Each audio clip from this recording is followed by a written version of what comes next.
रामायण में द्रौपदी कौन थी? रामायण काल से द्रौपदी का क्या संबंध है?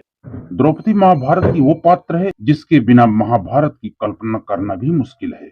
महाभारत का युद्ध भले ही पांडवों ने जीता था, लेकिन युद्ध जीतने की प्रेरणा द्रौपदी ने ही दी थी। द्रौपदी वो ज्वाला थी जिसने अपने मान सम्मान के लिए कौरवों के खून से कुरुक्षेत्र की धरती की प्यास बुझाई थी। द्रौपदी महाभारत युद्ध के बाद भारतवर्ष की महारानी बनी थी, लेकिन इनका जीवन और अंत ऐसे रास्तों से गुजरता है जिसे जानकर हर कोई हैरान रह जाता है। अधिकांश हिंदू ग्रंथों में कहा गया है कि द्रौपदी का जन्म किसी महिला की कोख से नहीं हुआ, वो अयोनिजा थी, यानी जो किसी महिला के गर्भ से न जन्मी हो, के रूप में वर्णित किया जाता है। द्रौपदी जो अन्य स्त्रियों से एकदम अलग थी, अपने पिता का तिरस्कार सहना, 5 पतियों से विवाह करना, ऐसे कई न जाने कितने कार्य थे जो सिर्फ द्रौपदी के अलावा और कोई नहीं कर सकती थी। जितना हम सब द्रौपदी के बारे में जानते हैं, क्या द्रौपदी वैसी ही थी? तो आइए दोस्तों, हम वीडियो में द्रौपदी के बारे में विस्तार से जानते हैं। नमस्कार दोस्तों, हमारे मोटिवेशनल आर के ब्लॉग चैनल में आप सभी का बहुत बहुत स्वागत है। तो दोस्तों, आप लोग जो चैनल में है, चैनल को सब्सक्राइब करके बेल आइकन को प्रेस कर लें और कमेंट में जय श्री कृष्णा लिखना ना भूलें, ताकि आपके पूरे घर परिवार के ऊपर भगवान श्री कृष्ण की कृपा सदैव बनी रहे।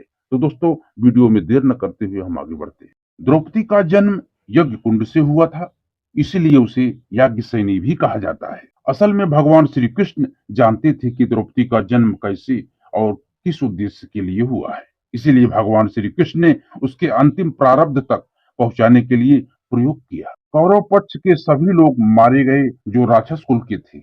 इन सबका जन्म द्वापर युग की समाप्ति की तरफ जाते हुए समय में हुआ था। इन्होंने समाज में अनाचार व अत्याचार फैलाना शुरू किया, इसीलिए भगवान श्री कृष्ण ने अवतार लिया और द्रौपदी की सहायता से सारे अधर्मियों का नाश किया और धर्म की स्थापना की। लेकिन ये सवाल तो मन में उठता ही है कि आखिर द्रौपदी कौन? इस सवाल का जवाब हमें मिलेगा भगवान श्री कृष्ण की पिछले जन्म यानी रामावतार त्रेता युग भगवान राम के युग से।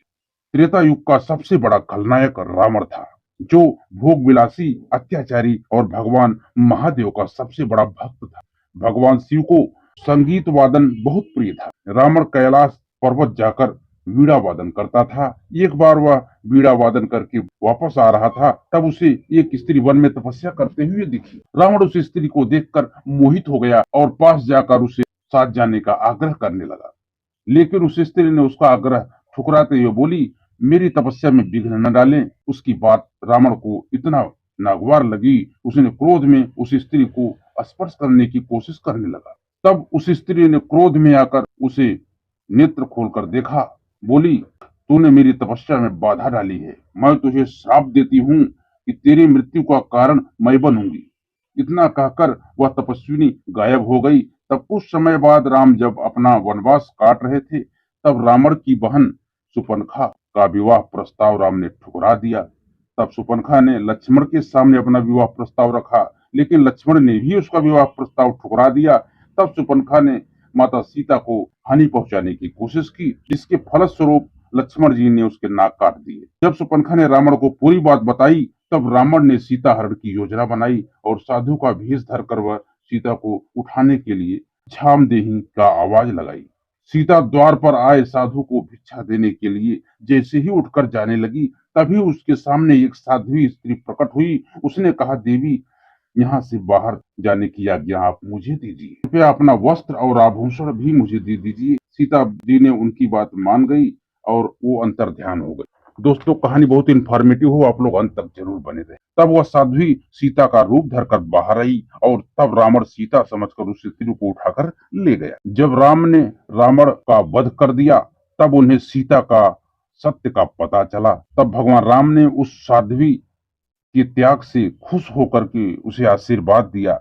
द्वापर युग में भी हम धर्म की स्थापना करने के लिए फिर से तुम्हें वो अवसर जरूर प्रदान करेंगे जो तुम हमारे कार्य में सहभागी बनोगी। द्वापर युग में द्रौपदी ने फिर जन्म लेकर दोस्तों भगवान की धर्म स्थापना के कार्य में साथ दिया। इससे हमें पता चलता है कि यह वही साध्वी स्त्री द्रौपदी के रूप में जन्म लेकर के अग्नि से प्रकट हुई थी।